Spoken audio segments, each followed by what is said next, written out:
আমরা আজ এই সর্বদলীয় প্রতিরোধ সমাবেশ থেকে মহান সৃষ্টিকর্তার নামে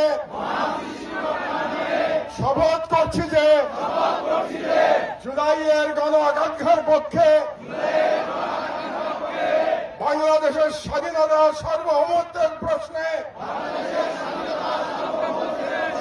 আমরা সকল দলমত নির্বিশেষে ঐক্যবদ্ধ থাকব। দেশের গণতন্ত্র, মানুষের অধিকার ও জাতীয় স্বার্থের বিরুদ্ধে যে কোনো দমনমূলক ফাঁসিবাদী ও পরাধীনতামূলক রাজনীতির বিরুদ্ধে প্রতিরোধ গড়ে তুলব এবং ভারতীয় আধিপত্যের তবলা জনবিরোধী ও রাষ্ট্রের স্বার্থ বিরোধী শক্তি, গুম খুন ও গণহত্যাকারীদের দল,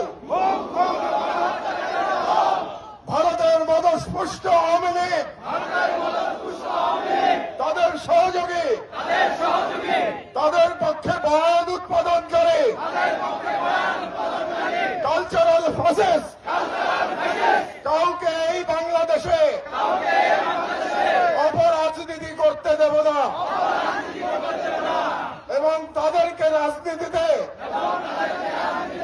প্রাসঙ্গিক করতে আমরা কখনই সহযোগিতা করব না।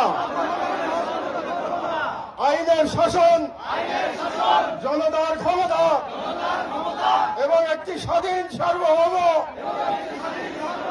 বাংলাদেশের প্রশ্নে আমরা আপোষহীন থাকব। এই মর্মে আমরা শপথ গ্রহণ করলাম। ইনকিলাব জিন্দাবাদ।